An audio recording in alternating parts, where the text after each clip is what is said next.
Millions of dollars unaccounted for. Thanks for joining us tonight at 10. I'm Gilbert Corsi. And I'm Fallon Glick. An Indiana school district is slashing its budget to make up for some horrible accounting. WDRB's Richard Essex first brought you this story months ago, and tonight he's digging into the numbers. Richard?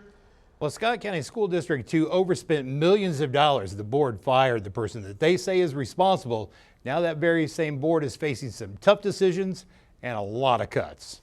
Casey Brewster was the assistant superintendent of Scott County School District 2 until he was fired for allegations he mismanaged millions of school dollars. The school board recently released the overspent $4.3 million under Brewster's watch.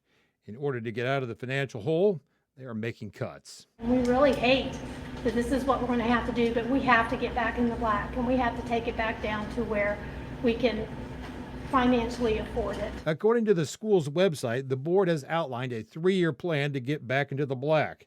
They plan to sell property valued at $500,000 and reduce staff, which they say will save over $1.3 million.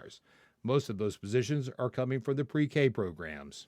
I have 48 pre-K staff that are full-time with benefits. We can't sustain that.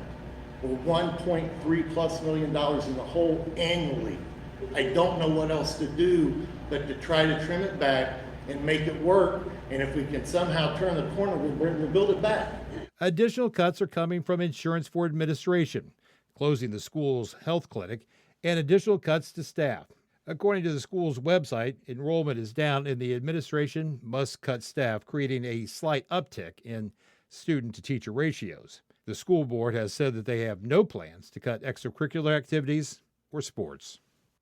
The school board has hired a new chief financial officer. They are trying to avoid a takeover by the State Board of Education.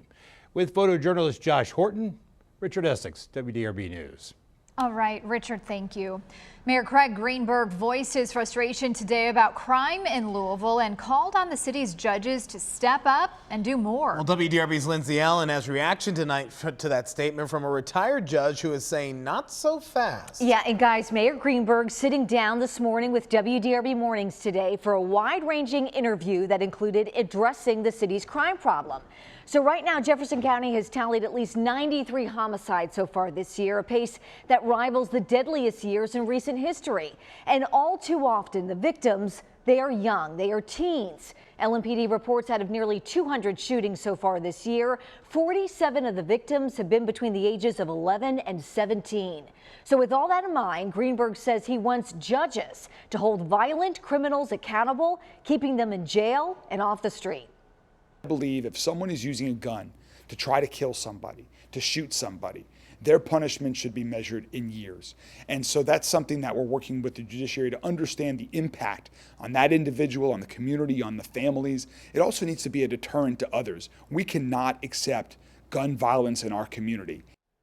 But in a statement, retired Jefferson County judge who now works as the chief court administrator, McKay Chavan, pushed back on the mayor's remarks today, saying, quote, when passions run high, it's easy to misinterpret a judge's deference to the constitutional rights of the accused and the due process of law as indifference. They are obliged to make those decisions fairly, dispassionately, and according to the law, even especially when what they decide may not be readily understood or popular with their neighbors. Greenberg also says the city's crime problems cannot be fixed without more police.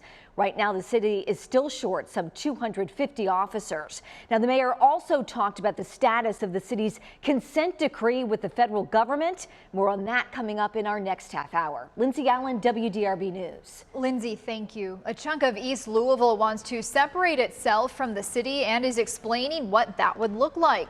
Organizers are hosting public meetings about what would happen if at least 32 East Louisville neighborhoods annexed from Metro Louisville and became the city of Eastwood.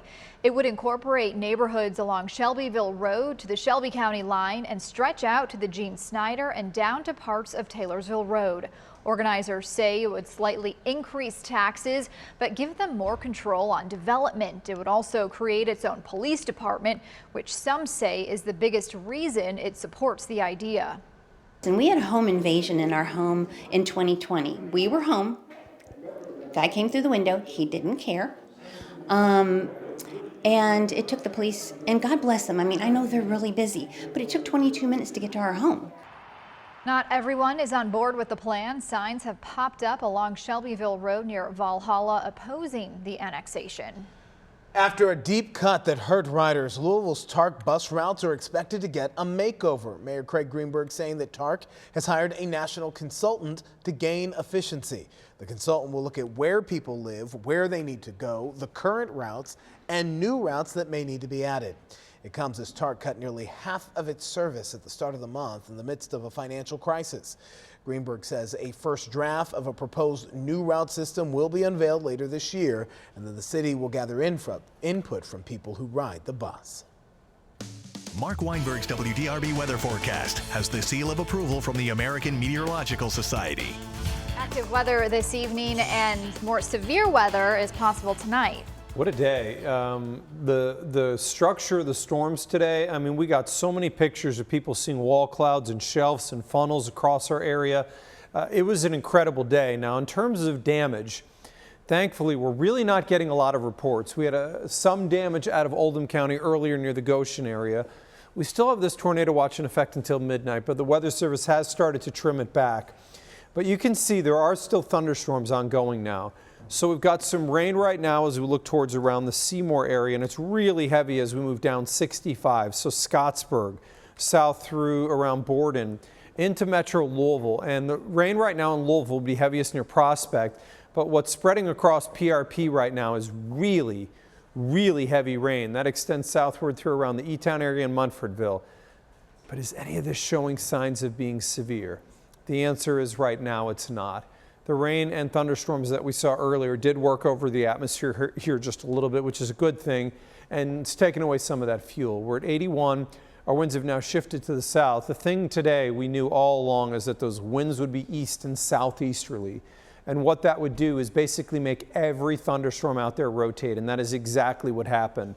By 11, this should be pulling from Louisville, and after around midnight, all of the rain should be exiting our area in terms of severe potential. A couple of showers could linger maybe through around 3 a.m., but that's not going to be severe. So if Louisville was to see anything strong, it's in the next 30 to 45 minutes. By 11 p.m., we're down to 30%. 3 a.m. we're at 30%, and 7 a.m. we're at 70 degrees with the breezy start to the day at 6:28. Moving forward, I'm talking about showers, how they could linger for the next couple days. We'll go through that timeline in 10 minutes. Mark, we'll check back with you soon. Thanks. The number of people in Louisville who do not have access to enough food has increased by, get this, 30%. It is the elderly and families with young kids. That's why after last week's tornado, Dare to Care Food Bank decided to put together a pop-up food pantry. WDRB's Christy Batista takes us there. Dozens of cars lined up here at Dare to Care Food Bank for a drive-through food pantry put together just days after a tornado came through the West End. Fresh fruit, vegetables, and snacks all gathered in a matter of days to help those in need in the Parkland neighborhood. Last week, an EF1 tornado touched down just blocks away, knocking down trees and power lines. The storm coming without warning, the National Weather Service couldn't even identify the threat. Susie Welch was affected by that storm. Not having power for several hours, she had to throw away all of her food. That's why she's one of the dozens of people waiting in line for fresh food. She says she is grateful for the people who made it happen.